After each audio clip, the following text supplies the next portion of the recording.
चलिए देखिए, देखते हैं ये 56 और 57 नंबर क्वेश्चन। 56 क्वेश्चन में है कि a प्लस बी का mod equal to a minus B का मॉड। दो वेक्टर हैं और भी उसका समेशन का मॉडुलस और सब्ट्रैक्शन का मॉडुलस दोनों इक्वल है। तो आपसे पूछा जा रहा है कि वेक्टर ए और वेक्टर बी के बीच का कोण कितना है, ये बताइए कितने डिग्री का कोण बन रहा है। कैसे सोल्व करेंगे इसको देखिए यहाँ पे। सिंस a प्लस बी का mod equal to a minus B का मॉड कितना दिया हुआ है, अब इसका मॉडुलस का हम लोग फार्मूला लगाएंगे। जैसे हम रिजल्टेंट निकालते थे कि a और b लोग वेक्टर को जोड़ते थे तो उसका जो रिजल्टेंट आता था उसका मॉडुलस के बराबर था। तो फार्मूला था a square plus b square plus 2ab cos theta का अंडर। ठीक है, और यदि माइनस है बीच में तो सेम फार्मूला रहेगा, जैसे यहाँ माइनस 2ab cos थीटा हो जाएगा तो root under a square plus b square minus 2ab cos theta. अब दोनों तरफ हम स्क्वायर कर दिए, वर्ग कर दिए तो स्क्वायर रूट इसका खत्म हो जाएगा दोनों का, बच गया a square plus b square 2ab cos theta, इधर a square plus b square minus 2ab cos theta. a square b square से कैंसिल हो गया, बचा 2ab cos थीटा और उधर बचा माइनस 2ab cos थीटा। उसको इधर लेके चले आए तो हो गया प्लस 2ab cos थीटा, दोनों ऐड हो गया 4ab cos theta equal to 0। अब हमको चाहिए थीटा का वैल्यू, यानी हम cos थीटा को अलग करेंगे तो यहाँ से 4ab जो इनटू में है उसको उधर भेज दिए 0 पे डिवाइड, तो cos थीटा इक्वल टू हो गया 0/4ab। तो 0/, कुछ भी रहेगा 0 ही हो जाएगा, तो 0/4ab हो गया 0। और cos थीटा 0 कब होता है जब थीटा का वैल्यू 90 डिग्री हो। इसका मतलब है उसके बीच का जो एंगल है वो है 90 डिग्री, यानी दोनों वेक्टर एक दूसरे से परपेंडिकुलर है। क्लियर है। अगला क्वेश्चन है इसमें 57 नंबर में कि कौन सही नहीं है। ये चार ऑप्शन दिए हुए आपके सामने और ये चारों पूछ रहा है कौन सही नहीं है। यहाँ देखिए सिमेट्रिक किया हुआ है, यानी इसमें 3 ऑप्शन सही है, एक गलत है, तो वही गलत ऑप्शन को आपको चूज करना है।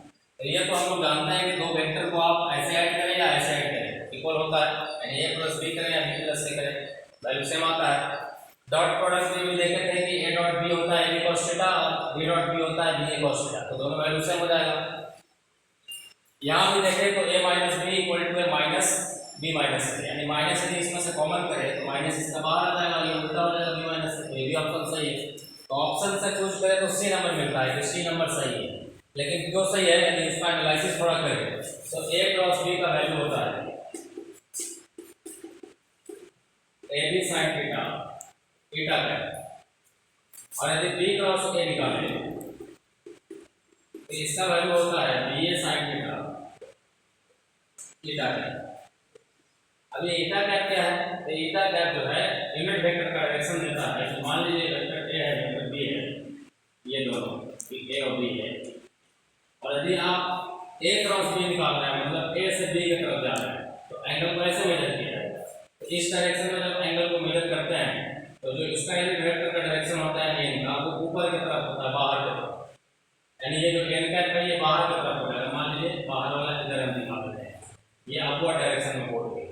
लेकिन यदि b क्रॉस a निकाले तो उसका एंगल मेजरमेंट ऐसे हो b क्रॉस a, तो जब ऐसे मेजर करेंगे तो ये n कैप का जो डायरेक्शन है वो अंदर की तरफ हो जाएगा, बोर्ड के परपेंडिकुलर अंदर की तरफ, यानी नीचे की तरफ।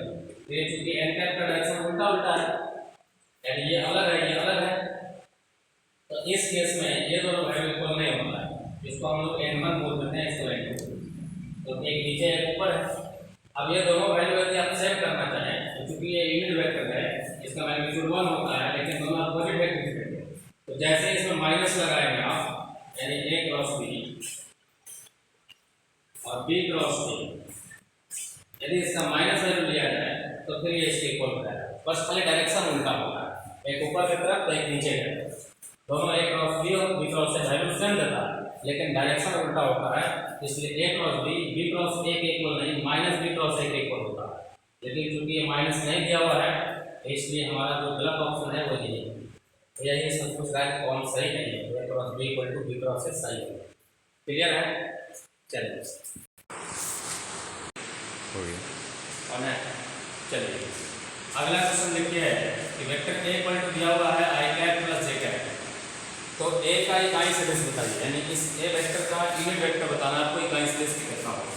तो किसी का भी यूनिट वेक्टर निकालने का तरीका ये होता है कि जिसका भी यूनिट वेक्टर निकाल रहे हैं, मान लीजिए वेक्टर a का निकाल रहे हैं, तो उसी वेक्टर में डिवाइड कर दीजिए उसी के मैग्नीट्यूड से, उसी के मैग्नीट्यूड से भी उसमें डिवाइड कर देंगे तो जो वैल्यू आएगा उसका यूनिट वेक्टर बनेगा। बहुत सिंपल है। तो सबसे पहले हम लोग उसका मैग्नीट्यूड निकालें, यानी इस वेक्टर ए का मैग्नीट्यूड निकालें। मैग्नीट्यूड इसको बोलते हैं।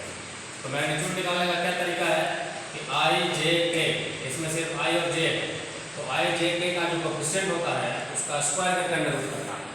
तो इसका आई का कोएफिशिएंट यहाँ पूछने को क्या है 1 है, और यहाँ जे का कोएफिशिएंट कितना है, तो 1 स्क्वायर प्लस 1 स्क्वायर यानी 1 1 2 हो गया, यानी √2 हो गया।